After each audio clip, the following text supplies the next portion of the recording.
Monsieur le Premier ministre, Madame la ministre à la condition féminine, Madame la ministre à la planification, Monsieur le ministre délégué chargé aux affaires électorales, Monsieur le Président du Conseil électoral provisoire, Mesdames et Messieurs, membres du bureau et membres du Conseil électoral provisoire, Madame la représentante de l'ONU Femmes, Mesdames et Messieurs, en vos rangs, grades, titres et qualités, toutes femmes voyant, pays mieux, Haïti chérie, distingués invités, chers compatriotes, c'est avec une profonde émotion mêlée de satisfaction et d'espérance que je prends la parole en ce jour historique, à l'occasion du lancement officiel de la campagne de sensibilisation pour la participation des femmes haïtiennes aux processus électoraux. Cet instant n'est pas un simple rendez-vous protocolaire, c'est un appel vibrant, un cri d'unité, un signal fort adressé à la nation tout entière. C'est la preuve que l'État haïtien, à travers le Conseil présidentiel de transition, choisit de tenir aux côtés des femmes, non pas pour les applaudir de loin, mais pour marcher avec elles, travailler ensemble, main en main, vers une démocratie véritablement inclusive. Mesdames et Messieurs, l'histoire de notre nation depuis ses origines est écrite à l'encre du courage féminin. Et tant qu'au Premier ministre en se dit tout à l'heure, il y a des femmes qui étaient portées sous épaules, sans parler, sans paix, dans l'ombre et dans la lumière. Tant qu'on était capable de citer Claire Heureuse, symbole de bonté et d'unité qui soignait les blessés de guerre sur les balles. Sanit Belair, lieutenant de l'armée indigène qui préféra mourir libre plutôt que vivre dans la servitude. Ne pas oublier Marie-Jeanne Lamartinière, héroïne Saha, qui était présente en Crète à Pierrot, dont la bravoure fit trembler les armées coloniales. Catherine Flon même, personne ne peut jamais oublier comme ça. Et tant d'autres femmes encore, qui souvent n'ont pas eu de statut, mais dont le nom résonne dans le cœur du peuple haïtien. Mes chers compatriotes, l'histoire des femmes d'Haïti ne s'est pas arrêtée en 1804, mais les poursuivent toujours et jusqu'à aujourd'hui dans les marchés, dans les écoles, dans les hôpitaux, dans les ministères, dans la diaspora, dans les zones rurales. Nous ne pouvons pas oublier une femme comme Myriam Merlet, qui est une pionnière féministe en Haïti. Nous ne pouvons pas oublier aussi Michael Jean, qui est ancienne gouverneure générale au Canada. Nous ne pouvons pas oublier. Et m'a demandé nous pour nous battre en pile bravo pour faire ça. Yannick Laens, notre romancière nationale, qui saute porté haut bicolore pendant qu'elle recevait Grand Prix roman Académie française là.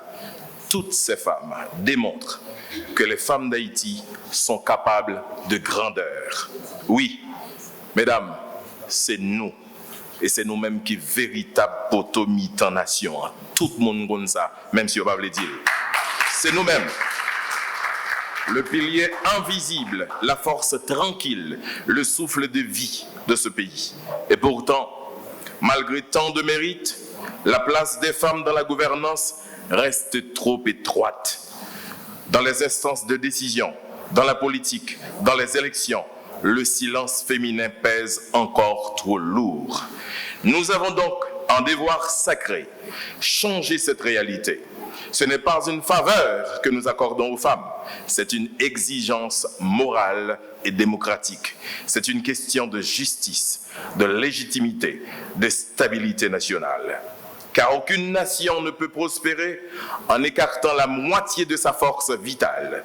Aucune démocratie ne peut s'épanouir quand les femmes sont absentes de la table où se prennent les grandes décisions. Pas gain démocratie sans femmes. C'est pourquoi cette campagne de sensibilisation que nous lançons aujourd'hui n'est pas un événement isolé. C'est une vision, une stratégie, un mouvement de transformation durable. Nous voulons informer, former, mobiliser et outiller chaque femme haïtienne, de Port-au-Prince à Jérémie, des Gonaïves à Bombardopolis, des Mornes reculées aux quartiers urbains. Qu'elles soient commerçantes, enseignantes, étudiantes, mères ou jeunes filles pleines de rêves, chaque femme a droit pour participer, pour voter, pour observer, pour le candidat, pour protéger votre lit, pour influencer les décisions et puis pour guider la nation ça vers la lumière. Notre objectif est clair, que les élections à venir soient équitables, inclusive, participative et sécurisée. Que chaque femme se sente protégée, respectée et valorisée. Que la voix féminine ne soit plus un murmure, mais une force collective qui change la trajectoire de cette nation. Mesdames et messieurs, une démocratie sans les femmes est une démocratie amputée.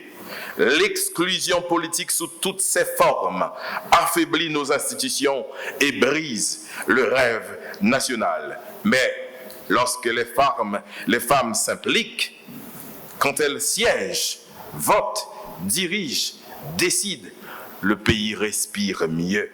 La politique devient plus humaine, plus juste, plus équilibrée.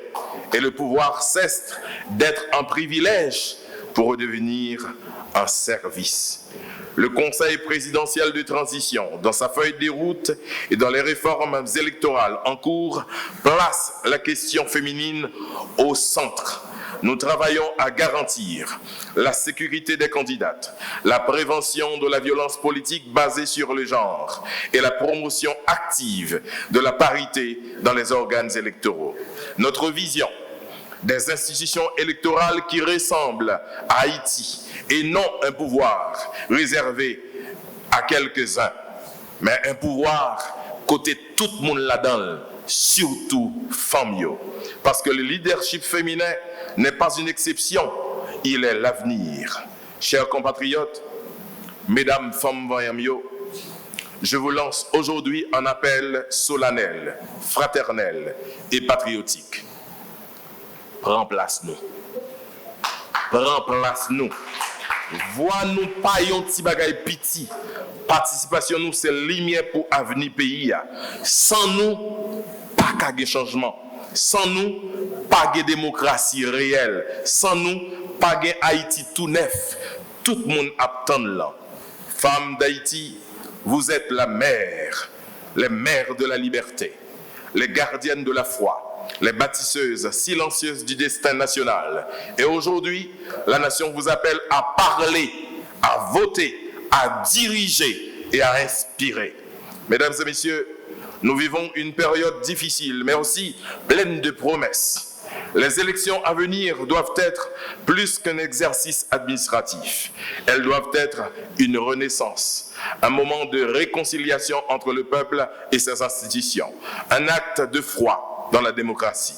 Et dans ce combat pacifique pour la dignité et le progrès, les femmes seront en première ligne, avec courage, avec sagesse, avec l'amour que nous avons toujours gagné, que nous avons toujours montré dans toute société.